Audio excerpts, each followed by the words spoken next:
Monitores e amplificadores. Após a mesa ou placa de som, o sinal tem que ser amplificado para então ser enviado às caixas de som para audição, nos chamados monitores de referência, alguns ativos, que já são amplificados, e outros que existem passivos, sem amplificador embutido.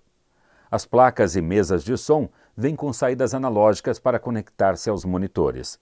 Há monitores que têm entradas de sinais digitais, como os Roland DS90. Em estúdios e home studios, usam-se caixas específicas para produzirem sons fiéis e servirem como referência para tratamento, como equalização, efeitos e níveis entre faixas.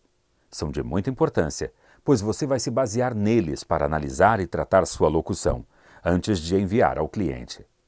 Aqui comigo eu tenho um modelo da Behringer, da alemã Behringer. É uma caixa com alto-falante de 8 polegadas e um tweeter. Mas você deve pensar nesse momento, ora, mas eu tenho em meu home theater caixas semelhantes. Será que elas servem? Vamos analisar algumas questões.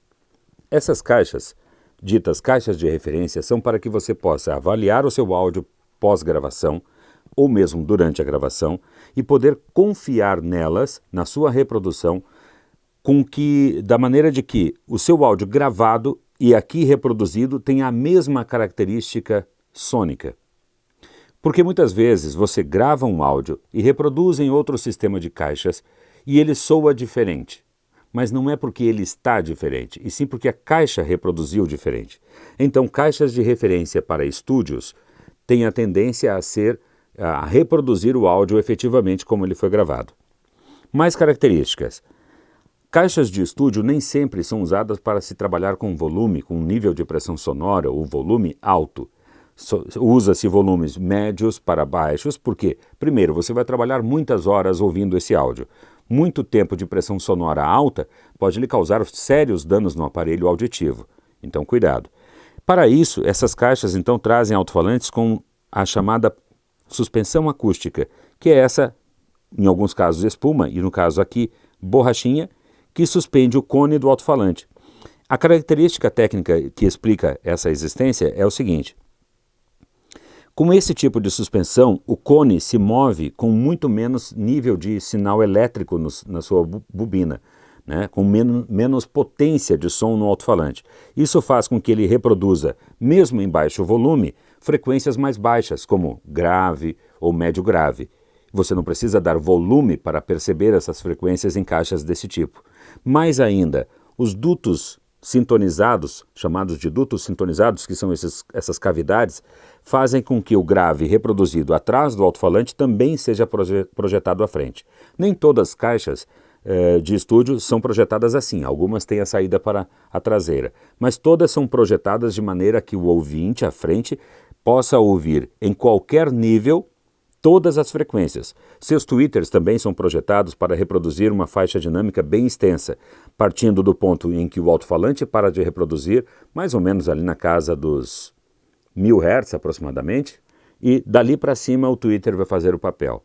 O som dessas caixas costuma ser muito equilibrado, tendendo a flat, quer dizer, tendendo a linear, em que você poderá traçar equalização ou efeitos, o que quiser em seu sistema, em seu programa de edição de áudio, e vai perceber o resultado aqui. A tendência é que essas caixas não escondam o resultado sonoro do que você processa no seu software de áudio, ou mesmo na sua mesa de som. Ok?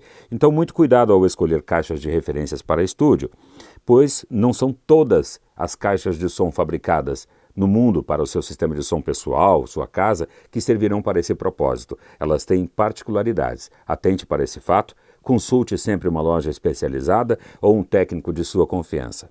Sobre as caixas ativas e passivas. Esta, no caso, é uma caixa passiva. Por quê? Ela não traz um sistema de amplificação acoplado a ela. Ela depende de um amplificador externo, que deve ser também um amplificador de referência.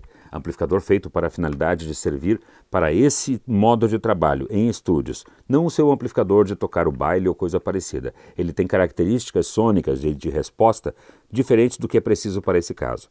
No entanto, se quiseres comprar um par de caixas já com amplificação, Há muitas no mercado com preços que não são tão altos, são acessíveis e você vai fazer uma excelente escolha. Esta aqui é da Behringer. Esse mesmo modelo existe também, o modelo 2031A. O A é de ativa. Esse aqui é o 2031P, de passiva. Existe também da marca KRK, existe da Alesis, existe da Yamaha, enfim, Maki, vários modelos. E basta você pesquisar e ver qual se encaixa melhor no preço. Uma última dica é o seguinte: os monitores de referências e essas caixas para audição em estúdio são fabricadas em tamanhos diferentes por uma razão: por aplicação. As de menor tamanho são para estúdios que tenham salas com área cúbica pequena. Para a área cúbica média, e aí você vai determinar o tamanho da sua sala junto a um técnico, mas para as salas de tamanho médio servem caixas de 7 até 10 polegadas. E caixas e salas enormes, salas grandes, caixas maiores de 12, 15. O tamanho da caixa é determinado pela sua área cúbica do estúdio. O tamanho da sua sala é que vai determinar o tamanho dos seus monitores, ok? Mais um porém.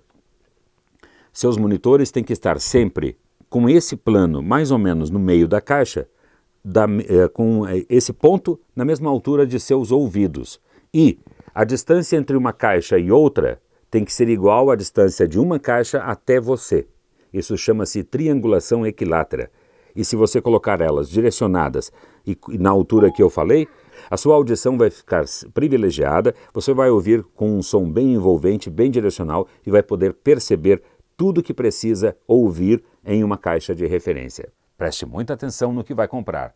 Teste, ouça, avalie com carinho. Se possível, vá a estúdios ou lojas que lhe permitam ouvir o monitor que você pretende comprar. Boas compras, bom trabalho, ótimas gravações e até o próximo módulo.